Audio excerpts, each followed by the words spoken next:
Ceremonia Maya Tespescawite. Today I'm going to talk with you about a very important thing, and it's what's a shaman, because there's a lot of misunderstanding, and what is an ancestral shaman, and what is a showman, which is most people, and what's a witch, and a brujo, and a santero, and all these things, because they're very different. I'm an ancestral shaman. I'm the master of Ceremonia Maya Tespescawite. And ancestral shamans have powers. And the principal power is to take on somebody else's problem. So ancestral shamans vomit or purge for the other people when they cannot. So if somebody has schizophrenia and they were to take ayahuasca or bufo or any of those things, they wouldn't be able to purge out the entity because they don't have an ancestral shaman that can purge for them and they're not strong enough. So we would take the medicine with them and it would pass the entity to me and I would literally vomit the demon out on the floor. So shamans work for source, which is God, which is love, which is you, which is me, which is everything. We don't use intermediates or layers. We don't use like Pachamama. We don't use, these are different kinds. This is a regular shaman, like a low-level shaman.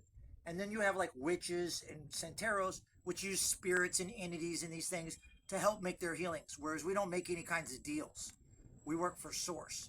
So probably there are less than 60 ancestral shamans. It's including Peru, Colombia, Siberia. There are us all over the world. There's ancestral shamans in Peru.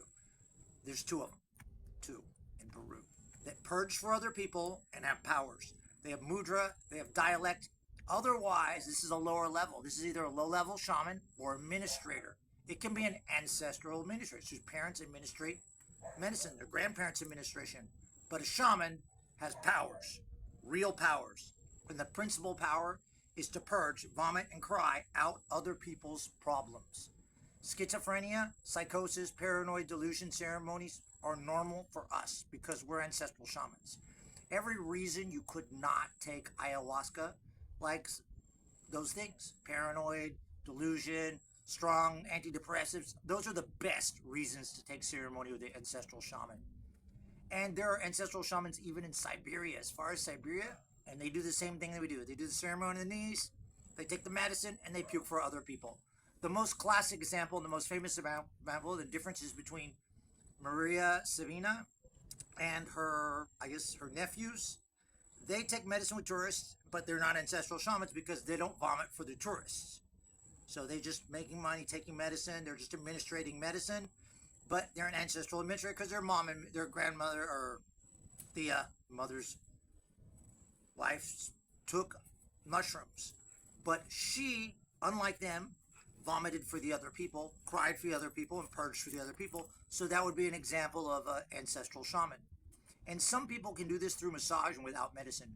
But we use the tree of life, the fruit of knowledge, Tespescawite.